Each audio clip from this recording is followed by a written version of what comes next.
I am waiting for your answer. हमने last session में देखा है कि क्या एलिजिबिलिटी कंडीशंस होते हैं, और ब्लॉक क्रेडिट मैंने अभी बताया आपको। तो दोनों के बीच में क्या डिफरेंस है? So I got a first answer, block credit receive by government by specific notification and circular. ठीक है, I am waiting for more answer. या but I am looking for the difference. Okay, let me clarify this. So the difference between the block credit and ineligible credit, ineligible credit जो आपका है वो जो concept है वो ऐसा है कि अगर आप सेक्शन 16 सबसेक्शन 4 के कोई भी कंडीशन, सॉरी सबसेक्शन 2 के कोई भी कंडीशन को सेटिस्फाई नहीं करते हो, ठीक है, तो वो आपका क्रेडिट क्या हो जाएगा? Ineligible credit.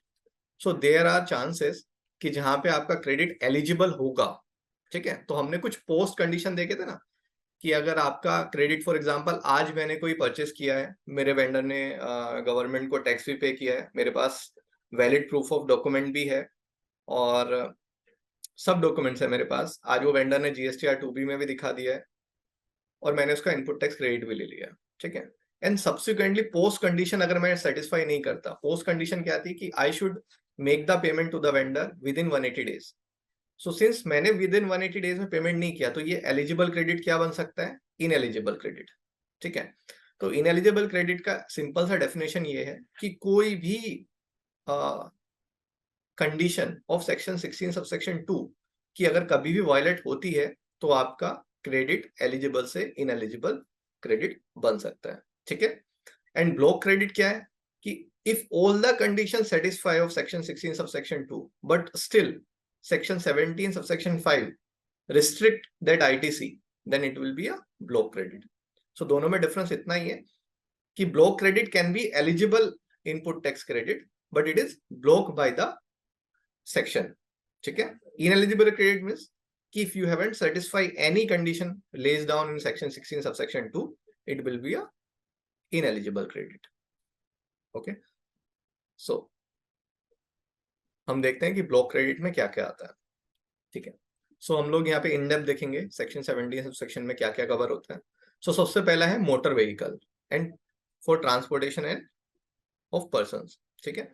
सो मोटर व्हीकल में बहुत बार क्वेश्चन रहता है कि मुझे कार में अगर परचेस करता हूँ तो उसका इनपुट टैक्स क्रेडिट मिलेगा या नहीं मिलेगा। तो अगर आप में से किसी ने मुझसे बहुत बार पूछा होगा तो मैं बोलता हूँ कि नहीं मिलेगा। तो उसका रीजन ये है कि फर्स्ट तो एक कार का कैरिंग कैपेसिटी मोर देन 13% नहीं होता। जनरली कार का कैरिंग कैपेसिटी 7 सीटर होता है अगर एसयूवी अगर आप परचेस कर रहे हो तो 13% से ऊपर तो उसका कैरिंग कैपेसिटी नहीं हो सकता, तो वो वहीं पे ब्लॉक हो जाता है। लेकिन अगर वो कार आप ये जो एक्सेप्शन दिए हुए हैं इन पर्पस के लिए अगर आप वो खरीद रहे हो तो आपको इनपुट टैक्स का क्रेडिट मिल सकता है। वो क्या एक्सेप्शन है कि आप फर्दर सप्लाई करने वाले हो, means you are a dealer of car, मतलब आप कार आगे खरीद के वापस से सेल करने वाले हो, then you will get the credit. Transportation of passenger, आप ट्रांसपोर्टेशन के बिजनेस में हो तो आपको इसका इनपुट टैक्स क्रेडिट मिल जाएगा। Imparting training of driving school, अगर आप कोई ड्राइविंग स्कूल रन करते हो तो भी आपको उसका इनपुट टैक्स क्रेडिट मिल जाएगा। अगर ये तीनों भी एक्सेप्शन फुलफिल नहीं होते हैं तो you will not get the credit of input tax credit on purchasing of A car, ठीक है। तो अगर 13% से ऊपर का कैरिंग कैपेसिटी होगा कार का तो देन यू आर एलिजिबल, फिर आपको ये सारे कंडीशन सेटिस्फाई नहीं भी करते हो तो भी चलेगा, ठीक है।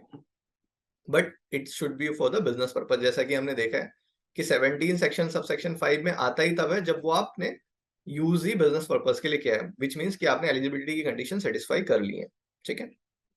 तो अगर आपका कार की carrying capacity more less than 13% है तो आपको इनपुट टैक्स क्रेडिट नहीं मिलेगा, ठीक है।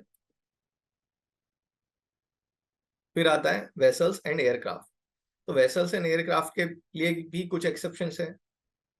अगर आप वेसल्स एंड एयरक्राफ्ट को यूज करते हो फर्दर सप्लाई, मतलब आपका फिर अगेन आप ट्रेड में हो, आप aircraft purchase and sale trade करते हो तो आपको उसका इनपुट टैक्स क्रेडिट मिल जाएगा। आप वो ट्रांसपोर्टेशन के बिजनेस में हो तो आपको उसका इनपुट टैक्स क्रेडिट मिल जाएगा। ट्रेनिंग स्कूल चलाते तो भी आपको उसका इनपुट टैक्स क्रेडिट मिल जाएगा, या ट्रेनिंग फ्लाइंग स्कूल चलाते हो तो उसका इनपुट टैक्स क्रेडिट मिल जाएगा। अच्छा, आप इन सब का use for transportation of goods भी करते हो तो भी आपको उसका इनपुट टैक्स क्रेडिट मिल जाएगा। For example, Mukesh Ambani purchase a your ship for his personal use, तो उसका इनपुट टैक्स क्रेडिट नहीं मिलेगा। प्राइवेट जेट्स जो होते हैं उसका इनपुट टैक्स क्रेडिट नहीं मिलेगा, बिकॉज ये सारे कंडीशन वो सेटिस्फाई नहीं करेंगे। अब यहाँ पे एक जो पॉइंट है वो ये है कि अगर मुझे फर्स्ट स्टेप में इनपुट टैक्स क्रेडिट नहीं मिल रहा है, विच मीन्स फर्स्ट स्टेप हम लोग क्या बोलेंगे, जब हम उसको परचेस कर रहे हैं तब उसका अगर इनपुट टैक्स क्रेडिट नहीं मिल रहा है, तो मुझे आगे मैं जो भी उसके ऊपर इंश्योरेंस लूंगा या रिपेयर्स एंड मेंटेनेंस करूंगा उसका भी मुझे इनपुट टैक्स क्रेडिट नहीं मिलेगा। अगर आपका फर्स्ट ये क्लोज के अंदर वो सेटिस्फाई नहीं होता है कि whether you are eligible for input tax credit और not, then you will not get the other services input tax credit, जो हम लोग अभी नेक्स्ट में देखेंगे।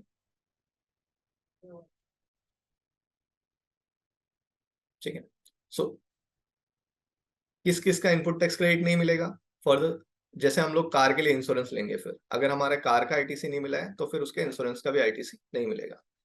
फिर उस पर सर्विसेज होगा, रिपेयर्स एंड मेंटेनेंस, आप कुछ स्पेंड करोगे उसका भी आपको नहीं मिलेगा। Similar condition applicable to vessels and aircraft as well. ठीक है, तो यहाँ पे बहुत बार हम लोग क्या करते हैं, कार का इनपुट टैक्स क्रेडिट तो नहीं लेते बिकॉज वो बहुत बड़ा अमाउंट होता है, बट रिपेयर्स एंड मेंटेनेंस हमें नहीं याद रहता तो हम लोग क्या करते हैं उसको बुक कर लेते हैं। ठीक है, जो कि बाद में जाके डिपार्टमेंट डिसअलाउ कर देता है। तो इसके लिए आपको ध्यान रखना है कि अगर आपके कार के ऊपर इनपुट टैक्स क्रेडिट नहीं मिला है आपको, तो आपको आगे भी किसी भी चीज का इनपुट टैक्स क्रेडिट नहीं मिलेगा।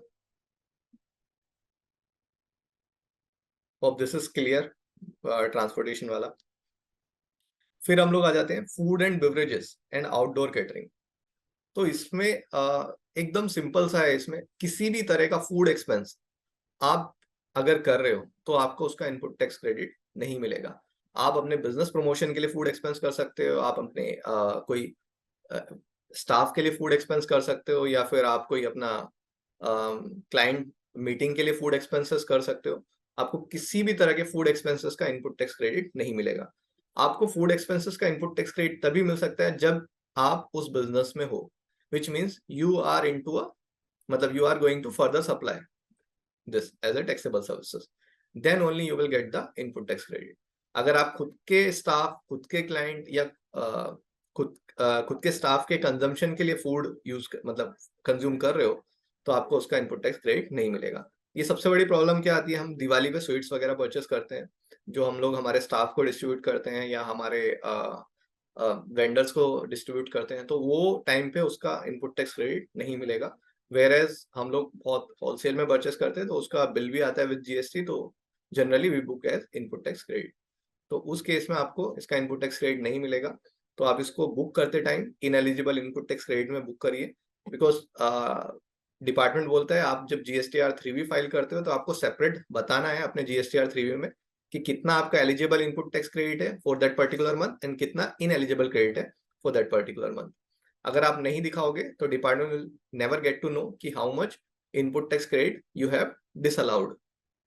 सो वो जब भी आपका ऑडिट होगा या कोई असेसमेंट का नोटिस आएगा तो वो सारे अमाउंट वो उसमें इंक्लूड करने की कोशिश करेगा, because they are not mean to bill reconciliation. वो लोग बिल टू बिल रिकंसिलेशन नहीं मांगते हैं, तो वो लोग 2A के बेसिस पे करेंगे तो फिर आपका ये सब डिसअलाउ कर सकते हैं। ठीक है, नेक्स्ट इज ब्यूटी ट्रीटमेंट। अगर आप किसी भी तरह का ब्यूटी ट्रीटमेंट लेते हो being a proprietorship and you से कि नहीं ये ब्यूटी ट्रीटमेंट मेरे बिजनेस को बढ़ाने वाला है, तो भी आप उसका इनपुट टैक्स क्रेडिट नहीं मिलेगा। कॉस्मेटिक एंड प्लास्टिक सर्जरीज भी उसी का पार्ट आ जाता है, उसका भी इनपुट टैक्स क्रेडिट नहीं मिलेगा। अच्छा, leasing, renting, hiring of motor vehicle, vessel और एयरक्राफ्ट, जो हमने ऊपर कंडीशंस देखे थे कि जहां जहां पे भी एक्सेप्शन है वहां वहां पे उनका इनपुट टैक्स क्रेडिट मिल जाएगा, उसी से रिलेटेड ये है।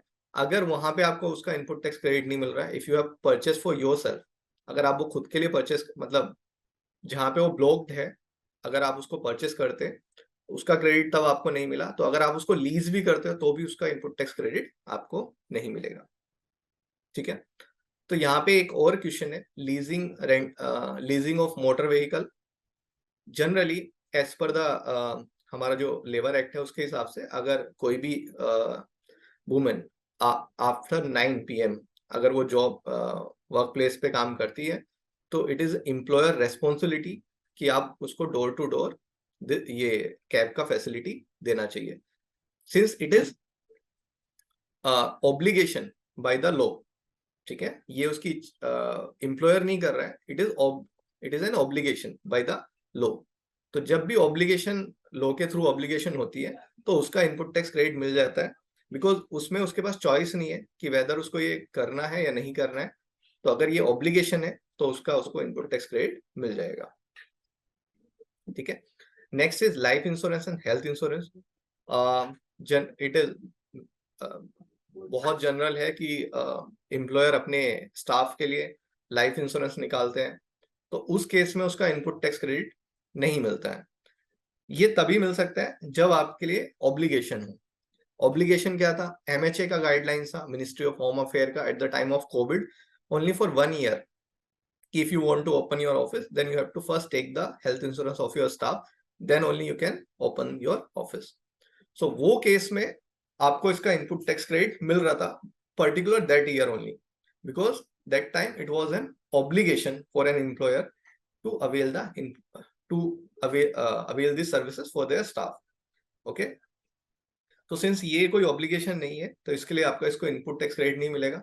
हाँ, ये बहुत जगह पे ऑब्लिगेशन होता है, जैसे कोई माइन या रिस्क एरिया में जब काम करते हैं तो वहां पे फैक्ट्री एक्ट के थ्रू या फिर किसी ना किसी गाइडेंस नोट के थ्रू, कोई भी गवर्नमेंट के गाइडलाइंस के थ्रू अगर ये कंपलसरी हो जाता है कि आपको ये लाइफ इंश्योरेंस या हेल्थ इंश्योरेंस लेना पड़ेगा, तब आपको उसका इनपुट टैक्स क्रेडिट मिल जाएगा, because it is an obligation. ठीक है, तो I hope you have understood about the ये सारी चीज, मतलब लाइफ इंश्योरेंस के केस में, रेंटिंग ऑफ अ कैब के केस में अगर आपका ऑब्लिगेशन है तब आपको उसका इनपुट टैक्स क्रेडिट मिल जाएगा। Membership of A club and health and fitness centre, तो आप किसी भी तरह के मेंबरशिप लेते हो क्लब का, हेल्थ होने दो या फिटनेस सेंटर होने दो, आप कितना भी बोलो कि this is for promotion of my business, generally ये सारी जगह पे बिजनेस को प्रमोट किया जाता है, हम लोग नेटवर्किंग करते हैं, बट ये सारे जगह पे अगर आप पे करते हो, अच्छी खासी उसकी फीस होती है, मेंबरशिप फी होती है, उसके ऊपर जीएसटी भी एप्लीकेबल होता है, बट आपको उसका इनपुट टैक्स क्रेडिट नहीं मिलेगा because it is restricted by this particular section.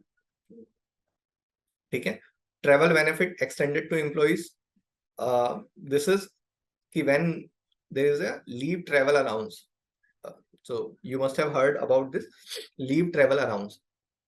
तो हम लोग लीव ट्रेवल अलाउंस देते हैं हमारे एम्प्लॉइज को।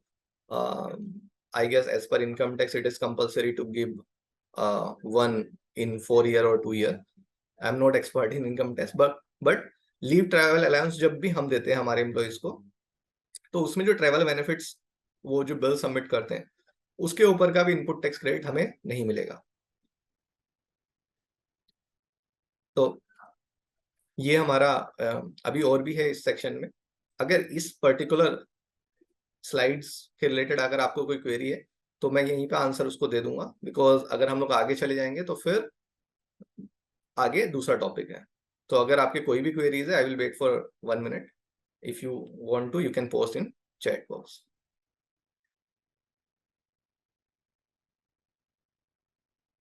अगर हम जीएसटी के इन एलिजिबल करके सेपरेट एंट्री नहीं पास करते हैं तो थोड़ा डिफिकल्ट होगा बाद में आइडेंटिफाई करने के लिए, ईयर एंड में या फिर आफ्टर 1 year मे भी शायद आप वहाँ पे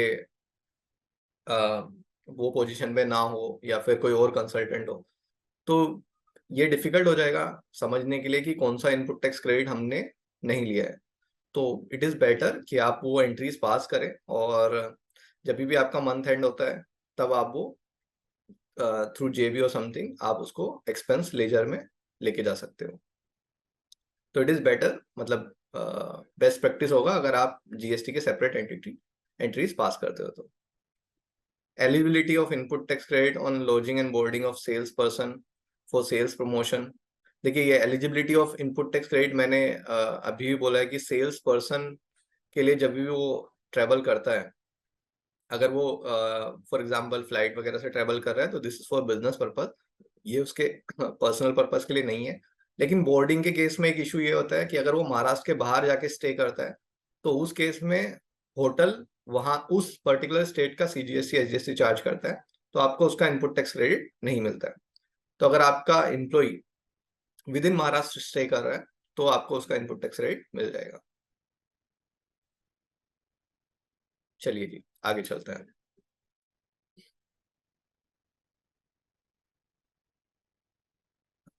So works contract services related to immovable property other than plant and machinery। तो ये बहुत इंपॉर्टेंट है।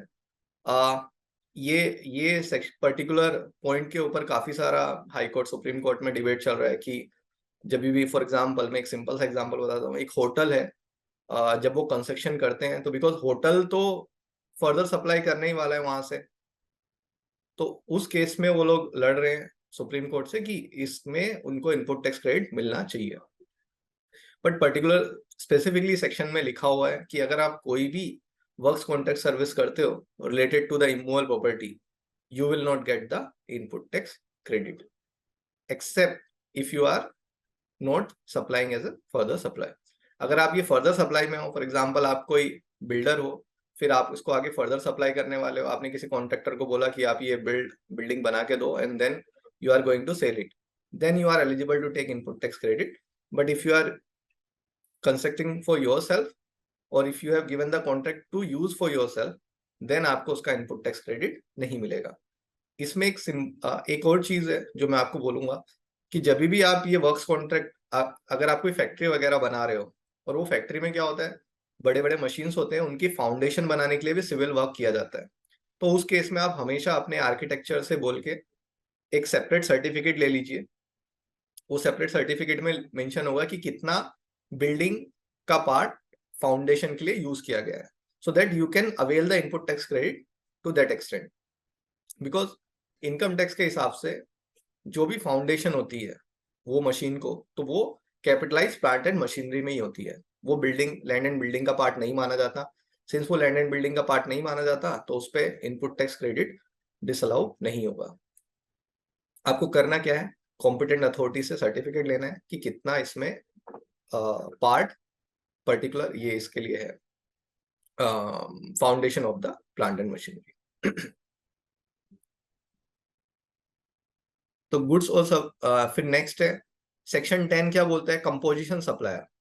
तो अगर हमने एज ए कंपोजिशन सप्लायर करके टैक्स पे किया है, विच मीन्स कि हमने कंपोजिशन स्कीम में अपने आप को रजिस्टर किया है, तो उस टाइम पे मैं इनपुट टैक्स क्रेडिट नहीं ले सकता। बिकॉज कंपोजिशन टैक्स पेयर क्या करता है, अपने टर्नओवर का 1% और 6% in case of services tax बढ़ता है, और वो पहले ही कंडीशन है उसमें कि आपको इनपुट टैक्स क्रेडिट नहीं मिलेगा, फर्दर आपको रजिस्टर्ड सप्लायर से ही परचेस करना पड़ेगा। दो I am supplying all the satisfying all the condition, but since I am paying tax under section 10, I am not eligible to claim input tax credit।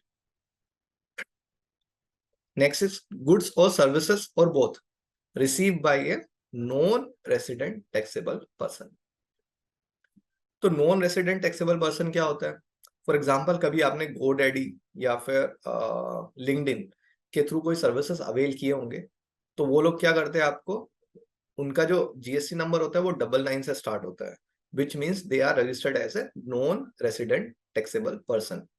अगर आप वहां पे डिक्लेरेशन देते हो कि that you are registered under GST in India, they will not charge you the GST, which means you have to pay GST under reverse charge mechanism. But अगर आप declaration नहीं देते हो तो they will collect the GST and pay to the government. ये लोग तो tax collect करके गवर्नमेंट को पे कर रहे हैं, फिर इनको इनपुट टैक्स क्रेडिट क्यों नहीं मिलेगा, because they do not have a permanent establishment in India. जैसा कि हमने बोला था कि इंडिया में उनका परमानेंट एस्टेब्लिशमेंट नहीं है कोई भी, तो which means they are not carrying business from India, hence they are not allowed to take input tax credit. ठीक है, गुड्स और services both use for personal consumption. अगर आप पर्सनल कंजम्पशन के लिए यूज कर रहे हो तो भी आपको उसका इनपुट टैक्स क्रेडिट नहीं मिलेगा। नेक्स्ट है गुड्स लॉस्ट। अगर आपके गुड्स खो गए हैं, चोरी हो गए हैं, डिस्ट्रॉय कर दिए गए हैं, आग लग गई है, या फिर आपने वो goods as a free sample या फिर गिफ्ट करके दिए हैं, तो आपको उसका इनपुट टैक्स क्रेडिट नहीं मिलेगा। इसमें भी काफी सारे ट्रेड इंडस्ट्रीज या फिर ट्रेड जो सोसाइटीज होते हैं, वो काफी सारे जीएसटी डिपार्टमेंट के पास गए थे अपने रिप्रेजेंटेशंस लेके कि हमें हमारे बिजनेस के लिए फ्री सैंपल देने पड़ते हैं, उसमें इनपुट टैक्स क्रेडिट मिलना चाहिए हमें, but answer is negative. Department ने बोला कि नहीं मिलेगा आपको, क्योंकि पर्टिकुलरली ये पर्टिकुलर सेक्शन में उसको ब्लॉक किया हुआ है। ठीक है, so I will wait again for 2 minute. If you have any question related to this particular slide, please post your queries in the chat box. So foundation of plant and machinery क्या होता है कि कोई भी बड़ी machine को रखने के लिए आप उसका फाउंडेशन बनाते हो। फाउंडेशन मतलब जहाँ पे वो आप स्टेब्लिश करोगे, उसके लिए कुछ कंक्रीट वर्क आपको करना पड़ेगा, तो वो कंक्रीट वर्क को प्लांट एंड मशीनरी में ही कैपिटलाइज किया जाता है। तो it is a part of plant and machinery and you will get the input tax credit of same.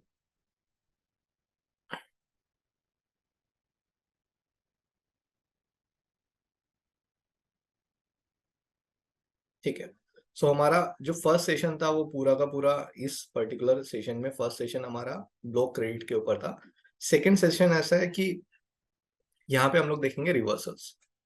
So typically 4 type के रिवर्सल्स होते हैं जीएसटी में, 41, 42, 43, 44 एंड 38। तो ये रिवर्सल्स क्या होते हैं?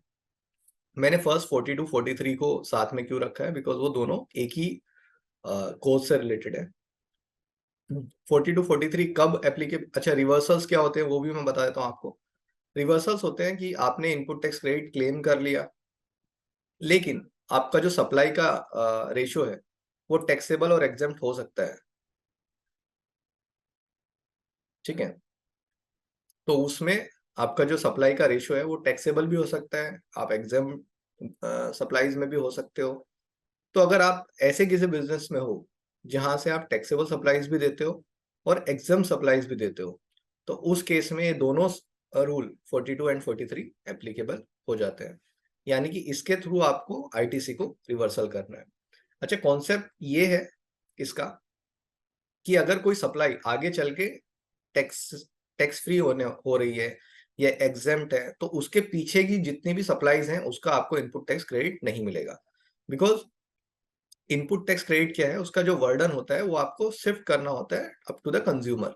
सो अगर आप एग्जाम सप्लाई दे रहे हो तो आप कंज्यूमर पे तो वर्डन शिफ्ट नहीं कर रहे हो, तो आपको उसका इनपुट टैक्स क्रेडिट भी नहीं मिलेगा, बिकॉज गवर्नमेंट को उसके ऊपर जीएसटी का क्रेडिट नहीं मिल रहा है। तो गवर्नमेंट को क्रेडिट कब मिलता है फाइनली? फॉर एग्जाम्पल, अगर कोई आप एक मोबाइल परचेस करते हो, ठीक है, फॉर एग्जाम्पल एप्पल ने एक मोबाइल मैन्युफैक्चर किया, तो एप्पल ने जितने भी कंपोनेंट मार्केट से परचेस किए होंगे उसके ऊपर सबके ऊपर जीएसटी भरा होगा। फिर वो मोबाइल किसी होलसेलर को सेल कर दिया होगा, तो एप्पल ने उसको जीएसटी चार्ज किया होगा, होलसेलर ने वो जीएसटी का इनपुट टैक्स क्रेडिट ले लिया होगा। तो यहाँ तक भी गवर्नमेंट को टैक्स नहीं मिला, बिकॉज होलसेलर ने उसका इनपुट टैक्स क्रेडिट ले लिया। फिर होलसेलर ने रिटेलर को वो मोबाइल सेल कर दिया, फिर रिटेलर ने भी, होलसेलर ने जो जीएसटी चार्ज किया होगा उसका इनपुट टैक्स क्रेडिट ले लिया होगा, यहाँ पे भी गवर्नमेंट को जीएसटी नहीं मिला। फिर रिटेलर ने फाइनल कंज्यूमर को सेल कर दिया, फाइनल कंज्यूमर ने उसको, जो कि B2C है या फिर अनरजिस्टर्ड है, उसको सेल कर दिया। अब उसके पास जीएसटी नहीं है, तो उसका क्रेडिट वो क्लेम नहीं करेगा। विच मीन्स कि जब रिटेलर सेल करेगा, जब वो जीएसटी चार्ज करेगा, फाइनली तब गवर्नमेंट को उसका जीएसटी का बेनिफिट मिलेगा। तो अगर ये पूरे सप्लाई चेन में अगर रिटेलर बोलता है कि मैं जो मोबाइल सेल कर रहा हूँ वो एग्जाम सप्लाई है, तो उसको पीछे का भी इनपुट टैक्स क्रेडिट का बेनिफिट नहीं मिलेगा, बिकॉज वो लाइबिलिटी पास ऑन नहीं कर रहा है आगे, या फिर गवर्नमेंट को नहीं मिल रही है। ठीक है, तो जब भी कोई भी बिजनेस ऐसे टैक्सेबल एंड एग्जाम सप्लाईज के दो टर्नओवर होते हैं उसमें, तो उसको रिवर्सल करने होते हैं। अब ये रिवर्सल क्या होते हैं? अगर आप टैक्सेबल सप्लाईज के सामने टैक्सेबल उसका जो भी इनवर्ट सप्लाईज हैं या फिर इनपुट हैं, अगर वो कैटेगराइज कर सकते हो कि these are particularly for taxable supplies, तो आपको उसका रिवर्सल करने की जरूरत नहीं है। सिमिलरली, अगर आप एग्जाम सप्लाईज के सामने ये आइडेंटिफाई कर सकते हो कि ये इनपुट को मैं यूज करके ये एग्जाम सप्लाई देता हूं, तो आपको उस पर्टिकुलर इनपुट का इनपुट टैक्स क्रेडिट नहीं मिलेगा। लेकिन कुछ ऐसा इनपुट होता है जो दोनों में कॉमन होता है, जिसको आप बाइफरकेट नहीं कर सकते कि कितना मैंने टैक्सेबल के लिए यूज किया, कितना एग्जाम सप्लाई के लिए यूज किया। सिंपल एग्जाम्पल मैं आपको बता देता हूँ कि फॉर एग्जाम्पल आपकी कंपनी का ऑडिट हुआ, सीए ने आपको फीस चार्ज किया, तो उस केस में आप नहीं बता सकते कि कितना एग्जाम के लिए कितना टैक्सेबल के लिए, बिकॉज सीए दो बिल तो देगा नहीं आपको, एक ही बिल देगा ऑडिट फीस का। तो उस केस में इस तरह के जितने भी, इनको हम लोग बोलते हैं कॉमन क्रेडिट्स, तो जितने भी कॉमन एक्सपेंसेस हैं which you can not bifurcate between exempt and taxable, आपको ये सारे कॉमन इनपुट टैक्स क्रेडिट लेने हैं। ठीक है, ये सारे common input tax credit calculate करने हैं, इसके ऊपर जितना भी क्रेडिट आएगा उसको आपको टर्नओवर में डिवाइड कर देना है, मतलब प्रोपोर्शनेटली टैक्सेबल एंड एग्जेम्प्ट में डिवाइड कर देना है। तो जो एग्जेम्प्ट वाला है वो आपको रिवर्सल आएगा। ठीक है, अगर आप जीएसटी एक्ट पढ़ोगे तो उसमें बहुत ही कॉम्प्लिकेटेड है, इसका सिंपल अगर आपको समझना है तो सिंपल यही है कि कॉमन इनपुट टैक्स क्रेडिट आपको फर्स्ट आइडेंटिफाई करने कि कौन कौन से कॉमन इनपुट टैक्स क्रेडिट है, और उसके बेसिस पे आपको टैक्सेबल और एग्जेम्प्ट में उसको डिवाइड कर देना है। आप ये मंथली भी कर सकते हो, बट गवर्नमेंट ने आपको पूरा, आप एक साथ भी रिवर्स कर सकते हो इन मार्च के रिटर्न में, आप बिकॉज मार्च के रिटर्न तक आपका पूरा आइडेंटिफाई हो जाएगा कि कितना टैक्सेबल है, कितना एग्जाम सप्लाई है, उस पर्टिकुलर ईयर के सारे एक्सपेंसेस भी आप आइडेंटिफाई कर लोगे, तो आप ये मार्च के रिटर्न में भी कर सकते हो रूल 42 के रिवर्सल्स। इसमें एक चीज और आपको ध्यान देनी है, जब भी आप रूल 42 के आप रिवर्सल करते हो तो मैं बोल रहा हूं आपको कॉमन क्रेडिट्स आइडेंटिफाई करने। तो rule 42 is applicable only and only in case of goods and services. तो कौन सी चीज पे एप्लीकेबल नहीं होता? कैपिटल गुड्स के ऊपर। तो ये कैपिटल गुड्स के ऊपर एप्लीकेबल नहीं होता, क्योंकि कैपिटल गुड्स के लिए स्पेसिफिकली रूल 43 दिया हुआ है। हम लोग 42 और 43 साथ में क्यों नहीं अप्लाई, मतलब अगर किसी के दिमाग में क्वेश्चन आ रहा है कि 42 और 43 एक जैसा ही तो है, हम उसको क्यों नहीं एक साथ यूज कर सकते हैं? तो देखिए ऐसा है कि रूल 43 बोलता है कि in case of common fix asset, अब फिक्स एसेट के लिए जो गवर्नमेंट ने टाइम लिमिट दिया है इनपुट टैक्स क्रेडिट का, तो एज पर जीएसटी हर एक फिक्स एसेट की जो लाइफ होती है वो होती है 5 ईयर, या फिर आप उसको 20 क्वार्टर्स बोल सकते हो, या फिर 60 मंथ्स बोल सकते हो। ठीक है, तो हमारे अंडरस्टैंडिंग के लिए हम लोग 60 मंथ्स पकड़ते हैं, तो हर एक फिक्स एसेट की लाइफ हो गई 60 मंथ। ठीक है, लेकिन जब आप कोई कैपिटल एसेट खरीदते हो या फिक्स एसेट खरीदते हो, तो आप इसका इनपुट टैक्स क्रेडिट कब लेते हो? आप 60 मंथ्स में तो नहीं लेते उसका इनपुट टैक्स क्रेडिट, आप कब ले लेते हो? जिस महीने में आपने वो परचेस किया, जिस महीने में वो आपको एसेट रिसीव हुआ, या फिर जिस महीने से आपने वो एसेट यूज करना स्टार्ट किया, उस पर्टिकुलर मंथ में आप उसका क्रेडिट ले लेते हो।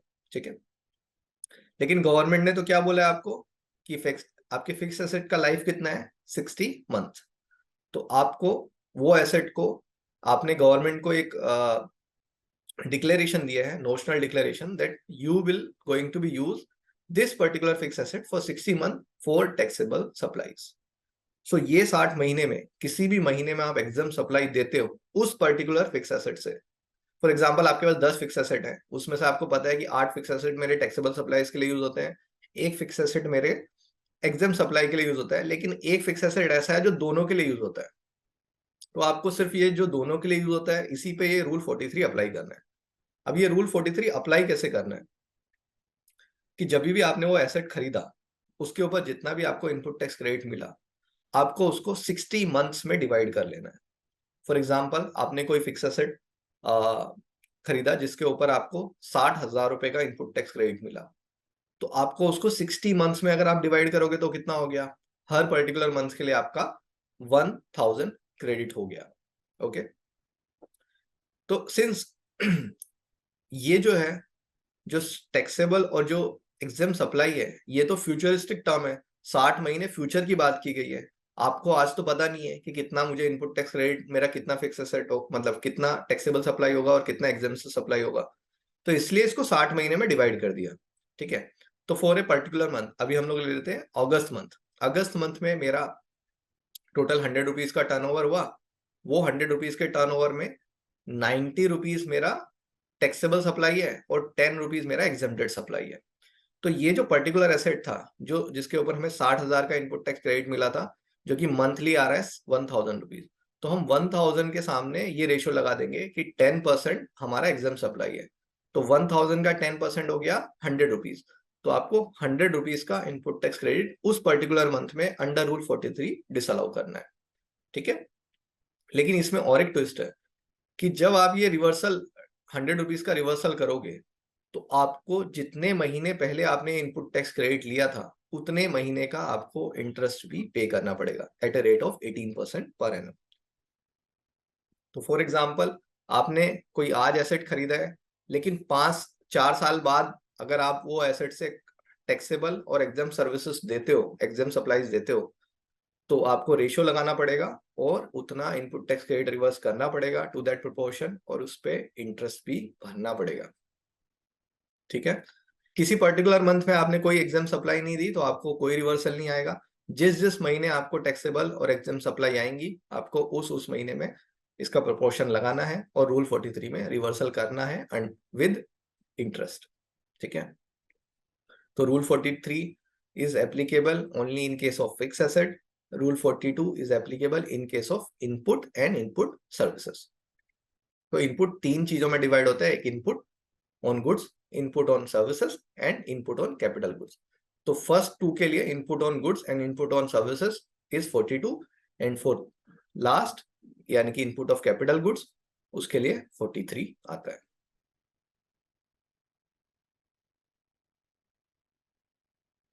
ठीक है। तो नेक्स्ट रिवर्सल है हमारा रिवर्सल अंडर रूल 37, ठीक है। तो 37 हमने सेक्शन 16 सबसेक्शन 2 के कंडीशन में भी देखा था, पोस्ट कंडीशन में, कि आपको वेंडर को पेमेंट करना पड़ेगा जो भी कंसिडरेशन है विद इन 180 डेज। अगर आप वो विद इन 180 डेज कंसिडरेशन नहीं पे करते हो तो आपको उस पर रिवर्सल आएगा अलॉन्ग विद इंटरेस्ट। तो रूल 37 बोलता है उस पर्टिकुलरली उस कंडीशन के बारे में कि अगर आप वेंडर्स को पेमेंट नहीं करते हो विद इन 180 डेज तो आपको रिवर्सल करना पड़ेगा, एंड ये रिवर्सल रूल 37 के अंडर होगा। आप इसमें रिक्लेम कर सकते हो, जैसे कि हमने बोला था कि आप इसको रिक्लेम कर सकते हो जब भी आपको आप वेंडर को पेमेंट कर देते हो, विच मीन्स कि आपने पेमेंट नहीं किया तो इसलिए आपने कंडीशन वायलेट कर दिया, तो आपका eligible credit becomes ineligible credit. फिर आपने पेमेंट कर दिया, then again your ineligible credit becomes eligible credit because you have satisfied all the condition. तो ये वैसा कंसेप्ट है कि रूल 37 में बोलता है जब भी आप वेंडर को पेमेंट नहीं करोगे तो आपको 180 डेज में रिवर्सल करना पड़ेगा, जब आप पेमेंट कर दोगे तो आप रिक्लेम कर सकते हो। अंडरस्टैंडिंग ऑफ रूल 38 जो एनबीएफसी एंड बैंकिंग कंपनीज के लिए एप्लीकेबल होता है, इसको हम लोग ज्यादा नहीं देखेंगे बिकॉज यहाँ पे बैंकिंग और एनबीएफसी वाले नहीं है, बट फिर भी सिंपल मैं समझा देता हूँ। एनबीएफसी और बैंकिंग कंपनीज के पास ऑप्शन होता है, 2 ऑप्शन होते हैं उनके पास। या तो वो लोग जितना भी उनका एलिजिबल क्रेडिट है उसका 50% क्रेडिट वो लोग अवेल कर लें एंड 50% क्रेडिट रिवर्सल कर दें। फॉर एग्जाम्पल किसी पर्टिकुलर मंथ में उनके पास 100 रुपीज का क्रेडिट था, उसमें से 10 रुपीज इनएलिजिबल क्रेडिट था तो वो तो उनको नहीं मिलेगा, तो 90 रुपीज एलिजिबल क्रेडिट बना। वो 90 रुपीज में से उनको 45 रुपीज अंडर रूल 38 रिवर्सल करना होगा, तो they are eligible to the extent of 45 rupees only. तो ये जो रूल 38 है इसके अंदर मतलब ये जो 2 ऑप्शन दिए हैं आपको, ईयर फर्स्ट मतलब जब आपका ईयर होता है फाइनेंशियल स्टार्ट तब आपको ऑप्शन चूज करना है कि आपको कौन से ऑप्शन के साथ जाना है। दूसरा ऑप्शन इसमें एकदम सिंपल है कि अगर आपको नहीं करना है, रूल 38 यूज नहीं करना है, तो आप नॉर्मल ऑप्शन में रह सकते हो। फिर उसमें आपको एग्जेम्प्ट और टैक्सेबल सप्लाईज का प्रोपोर्शन लगाना पड़ेगा और उसके अकॉर्डिंगली रिवर्सल करना पड़ेगा। रूल 42 या 43 दोनों फिर एप्लीकेबल हो जाएंगे। तो आपके पास दोनों ऑप्शन है कि अगर आपको बैंकिंग कंपनीज में कॉम्प्लिकेशन नहीं चाहिए तो आप डायरेक्टली एलिजिबल क्रेडिट का 50% रिवर्सल कर दो, और जनरली 99.99% एनबीएफसी और बैंकिंग कंपनी रूल 38 फॉलो करते हैं बिकॉज उनका डेटा इतना कॉम्प्लेक्स होता है कि उनको वो एग्जाम सप्लाई टैक्सेबल सप्लाईज का कैलकुलेशन नहीं जमेगा। फर्दर किसी भी बैंकिंग का जो बैंक चार्जेस होता है वो बहुत मिनिमल अमाउंट होता है, तो बैंक चार्जेस लगाना या कुछ टैक्सेबल सप्लाईज देना उसका मोटो नहीं है, उसका मोटो है इंटरेस्ट कमाना। तो सिंस उसका मोटो इंटरेस्ट कमाना है तो उसका ये टैक्सेबल सप्लाई पोर्शन बहुत कम रहने वाला है। तो उस केस में वो अगर नॉर्मल ऑप्शन चूज कर लेगा तो उसको ज्यादा रिवर्सल आएगा, विच मीन्स उसको टैक्स कैश में पे करना पड़ सकता है। इस ऑप्शन में कभी भी बैंकिंग या फिर एनबीएफसी कंपनी को कैश में पे करने के लिए नहीं आता है। रूल 44 स्पेशल सर्कमस्टेंसेस रिवर्सल होते हैं इसमें। तो स्पेशल सर्कमस्टेंसेस होते हैं कुछ जिसके केस में हमें ये रिवर्सल करने पड़ सकते हैं। तो वो स्पेशल सर्कमस्टेंसेस क्या हो सकते हैं, कुछ मैंने आइडेंटिफाई किए हैं। तो जैसे कि कैंसिलेशन ऑफ जीएसटी रजिस्ट्रेशन।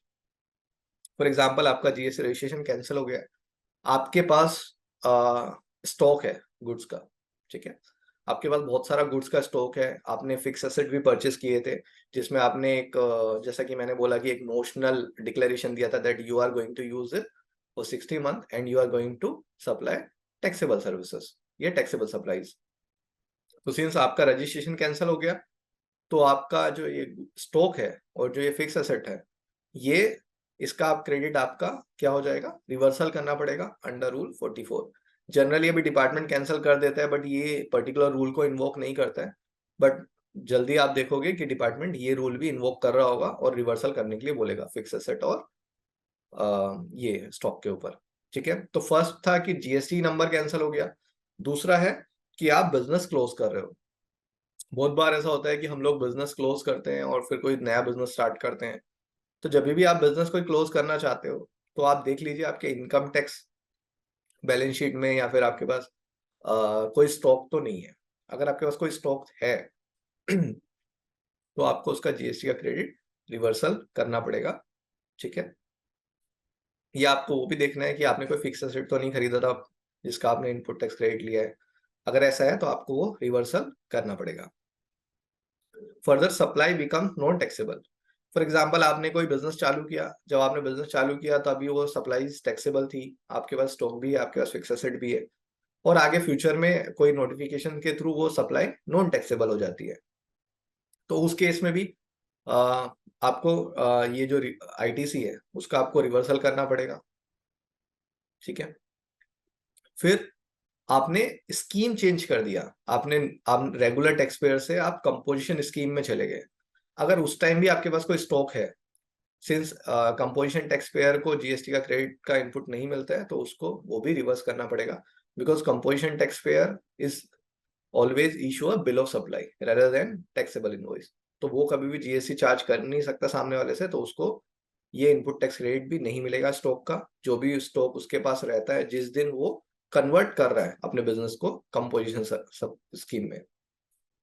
तो ये कुछ स्पेशल सर्कमस्टेंसेस है, जनरली ये कोई देखता नहीं है जब भी हम लोग बिजनेस क्लोज कर, मतलब ऐसा कोई डिसीजन लेते हैं तो आपको ये भी देखने पड़ेंगे कि अगर आप ऐसा कोई बिजनेस क्लोज कर रहे हो या फिर स्कीम ऑप्ट कर रहे हो तो आपको जो भी आपके पास स्टॉक पड़ा है या फिक्स एसेट है उसका आपको इनपुट टैक्स क्रेडिट रिवर्सल करना पड़ सकता है। फिक्स एसेट का आपको उतने ही पोर्शन के लिए आएगा जितना पोर्शन आपने यूज नहीं किया। फॉर एग्जाम्पल आपने कोई फिक्स एसेट 3 साल यूज किया है, 2 साल यूज नहीं किया, तो आपको 2 साल का रिवर्सल आएगा प्रोपोर्शनेटली। इसमें और एक चीज है कि अगर आप फिक्स एसेट सेल कर देते हो, फॉर एग्जाम्पल आपने कोई फिक्स एसेट खरीदा और आपने वो 4 साल के बाद सेल कर दिया, ठीक है। तो अगर ऐसा है तो आपको क्या करना है, उसमें दो तरह से कैलकुलेशन होते हैं रिवर्सल के। एक कैलकुलेशन आपको ये देखना पड़ेगा कि आपने जो 12 महीने वो यूज नहीं किया है तो 12 महीने का प्रोपोर्शनेट जीएसटी कितना आता है। दूसरा, जब वो एसेट आप सेल कर रहे हो तो उसका जो ट्रांजेक्शन वैल्यू है उसके ऊपर कितना आपको जीएसटी भरने आ रहा है। तो फॉर एग्जाम्पल आप उसका ट्रांजेक्शन वैल्यू था 2 लाख रुपया, 2 लाख रुपए के ऊपर 18% जीएसटी के हिसाब से 36,000 आता है भरने के लिए। और हमारे वो पहले एग्जाम्पल में जिसमें 60,000 का क्रेडिट मिला था मुझे, 1 साल मैंने यूज नहीं किया तो मेरे को कितना इनपुट टैक्स क्रेडिट हो गया, 12,000 रुपीज। तो मेरा उस फॉर्मूले के हिसाब से आ रहा है 12,000 रुपये रिवर्सल, और मेरे ट्रांजेक्शन वैल्यू के ऊपर आ रहा है मुझे 36,000 पे करने के लिए। तो फिर मैं क्या करूंगा, गवर्नमेंट बहुत स्मार्ट है, आपको बोलेगी आप 36,000 पे कर दो ट्रांजेक्शन वैल्यू। अगर उल्टा होता तो गवर्नमेंट क्या बोलती, फॉर एग्जाम्पल आपका ट्रांजेक्शन वैल्यू पे 12,000 भरने आता और रिवर्सल 36,000 का आता, तो गवर्नमेंट आपको बोलती कि 12,000 आप ट्रांजेक्शन वैल्यू पे भरिए और बचा हुआ 24,000 रुपये आप रिवर्सल करिए, ठीक है। तो ये कुछ स्पेशल सर्कमस्टेंसेस थे। इसमें और एक स्पेशल सर्कमस्टेंसेस ऐसा आता है जब भी आप बिजनेस को सोल्ड आउट करते हो एज ए गोइंग कंसर्न, तो गोइंग कंसर्न जो है वो कवर है जीएसटी बुक में एज अ एग्जाम सप्लाई। तो गोइंग कंसर्न जब हम सेल करते हैं पूरा बिजनेस, तो एज ए एग्जाम सप्लाई माना जाता है। तो सिंस आपका बिजनेस अभी एग्जाम सप्लाई बन गया है जब आप उसको सेल आउट कर रहे हो, तो गोइंग कंसर्न में पहली बात तो जब आप गोइंग कंसर्न करके सेल करते हो, ये थोड़ा टेक्निकल है, जब भी आप गोइंग कंसर्न करके सेल करते हो तो आपको स्टॉक, मशीनरी, सब कुछ आपको सेल करना पड़ता है।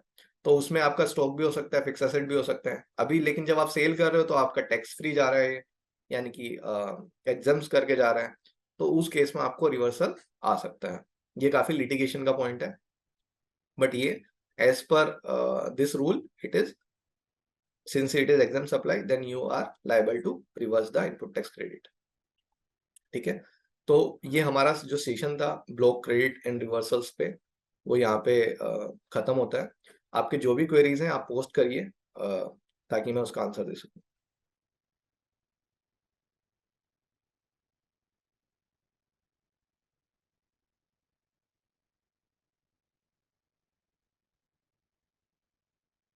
रिवर्सल करना कैसे होता है? जब भी आपको रिवर्सल करने के लिए आपके जीएसटीआर 3B में ऑप्शन दिए हुए हैं आपको उसमें रिवर्सल करना पड़ता है।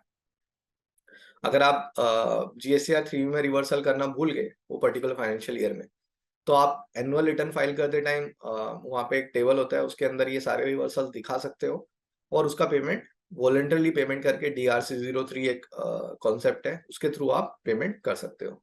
बट आपको उसमें अलोंग विद इंटरेस्ट पे करना पड़ेगा, बिकॉज आपने एनुअल रिटर्न फाइल करते टाइम आप बुक कर रहे हो, तो उतना पीरियड आपका फिर इंटरेस्ट में कवर होगा।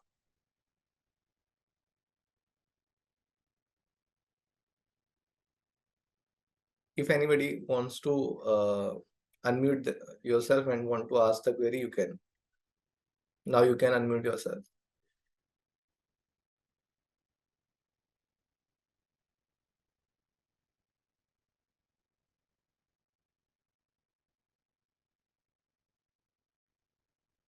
Okay, since so we have come wind up within an hour.